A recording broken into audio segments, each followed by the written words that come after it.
बोला करो, इससे झगड़ा होता है और बहुत बातें बोलने की रहती भी नहीं, इसलिए झूठ भी बोलना पड़ता है। अब अपने लोग सवेरे अखबार पढ़ते हैं, इतना बड़ा छापा सच बातों का थोड़ी है, झूठ का बुलंदा है वो, तो थोड़ी बहुत एक आध बात ठीक होती है। तो हम लोग कहते हैं भाई ज्यादा मत बोलो, तो कहाँ वो बोल नहीं छोड़ देंगे। तुम बोलना छोड़ सकते हो, लेकिन समझ सोच कर बोलना शुरू नहीं कर सकते। अनबोले हो सकते हो, लेकिन संयत होकर बोलना आप सीखेंगे नहीं। और संयत होकर बोलना ही सचमुच बोलना है, न बोलना नहीं है। बहुत से लोग जो हैं मौन धारण कर लेते हैं। एक महात्मा किसी ग्राम में गए और बड़ी बड़ी जटाएं थी, देखने में बड़े सुंदर थे, वेश भी बहुत अच्छा था, लेकिन मौन थे। जब लोग उनके दर्शन के लिए गए, कुछ पूछा तो स्लेट में लिखा, तो स्लेट में वो उत्तर दिया करते थे और अच्छा उत्तर देते थे। लोग प्रभावित हुए। उन्होंने प्रार्थना की कि महाराज आप अगर मौन खोल दें और बोलने लगे तो लोगों का बहुत ज्यादा कल्याण हो जाएगा। उन्होंने लिखा जब तक यज्ञ नहीं होगा तब तक हम मौन नहीं छोड़ेंगे। तो लोगों ने चंदा किया, बहुत धन इकट्ठा किया, इकट्ठा करके फिर यज्ञ का आयोजन हुआ। बड़े बड़े पंडित बुलाए गए, अयोध्या से, वाराणसी से संत महात्मा बुलाए गए, प्रवचन करता आए, सब अच्छा यज्ञ हो गया। अब पूर्णाहुति के बाद लोगों ने कहा कि अब महाराज जी यज्ञ तो हो गया, आपकी इच्छा पूरी हो गई, अब मौन खोलो, एक गऊ का और दान करो। तो बछड़े वाली गऊ लाई गई, उनके हाथ से गौदान कराया गया। अब उसके बाद उन्होंने जब मौन खोला तो बात बात में गाली, कर्कश बोली। तो 2 ही 4 दिन में लोग उब गए और हाथ जोड़ के बोले महाराज एक यज्ञ भरी करा लो, लेकिन मौन हो जाओ।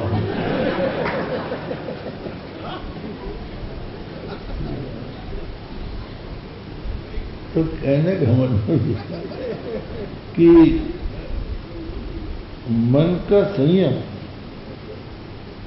त्याग जो है भीतर से होता है और गृहस्थाश्रम से संयम। तो हम ये कह रहे थे कि जब तक आप संतुष्ट नहीं हो जाएंगे, कहते हैं मूढ़ जही धनागम तृष्णाम।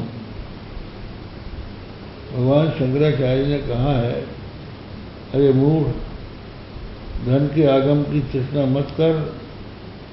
यज्ञ से निर्कर्मोपातम वित्तम तेन विनोदय चित्तम। जो अपने कर्म के अनुसार तुझे प्राप्त हुआ है, उससे अपने मन को संभाल ले। अन्याय के रास्ते पर मत चल, अन्याय के रास्ते पर मत जाओ। तो ये जब इंद्रिय संयम, मन संयम समाज में नहीं सीखेंगे लोग, अध्यात्म में नहीं आएंगे। भारत जो है, भारत अपनी विशेषता छोड़ रहा है। भायाम विद्या ब्रह्म विद्यायाम रतः भारत, भा माने ब्रह्म विद्या, उसमें जो रथ है वो भारत है। तो भारत को अगर भारत रखना है तो धर्म को रखना पड़ेगा, अध्यात्म को रखना पड़ेगा, लोगों को मार्ग बताना पड़ेगा कि इस मार्ग से चलो। प्रवृत्ति और निवृत्ति सिखानी पड़ेगी कि ये करना चाहिए और ये नहीं करना चाहिए। आशी संपत्ति और देवी संपत्ति में यही अंतर है। प्रवृत्तिंच निवृत्तिंच जना न विदुरासुरा। असल लोग प्रवृत्ति निवृत्ति को नहीं जानते। तो कहने का अभिप्राय है कि मनुष्य का मन जब तक शांत नहीं होगा और आध्यात्मिकता की ओर अग्रसर नहीं होगा, तब तक संसार से भ्रष्टाचार का अंत नहीं हो सकता। उसके अंत के लिए समाज को तैयार करना पड़ेगा, खुद को तैयार करना पड़ेगा और फिर करके दिखाना पड़ेगा। खुद करके दिखाओ तो दूसरे को उससे प्रेरणा मिलेगी। ऐसे थोड़ी होता है। एक पंडित जी थे, उनका भोजन में बड़ा प्रेम था और भटा की साग रोज खाते। भटा जानते ना, बैंगन। बैंगन की साग खाए बिना उनका पेट नहीं भरता था। तो उनकी स्त्री जो है, उनकी कथा सुनने जाती थी। कार्तिक मास की कथा वो सुनाते थे। तो उन्होंने कहा कि चातुर्मास में भटा नहीं खाना चाहिए, इस शास्त्र में लिखा है। इसलिए ने भटा नहीं बनाया। जब थाली सामने आई तो पूछा, अरे वो भटा की साग क्यों नहीं बनाई? कहा, वही तो कह रहे थे कि कार्तिक चातुर्मास में भटा नहीं खाना चाहिए। बोले, ना समझ, पोथी का भटा और होता है और बाजार का दूसरा होता है। तो जब तक आप नहीं छोड़ेंगे, दूसरों को उपदेश देने से थोड़ी काम चलेगा। तो पहले अपने जीवन को संयत बनाओ, करके दिखाओ, तो दूसरे लोग करेंगे। अब तो ये बात तो हो गई। भगवान, हम ये कह रहे थे कि जो भगवान का भक्त होता है, मनुष्य पाप के मार्ग में इसलिए जाता है कि उसका काम क्रोध लोभ बढ़ जाता है, अपरिमित हो जाता है।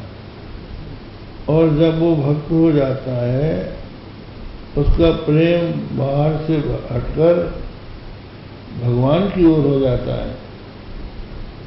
प्रेम तो वही है, प्रेम बुरी चीज नहीं है, लेकिन उसका जो विषय है वो बदलना है, प्रेम को उलटना है।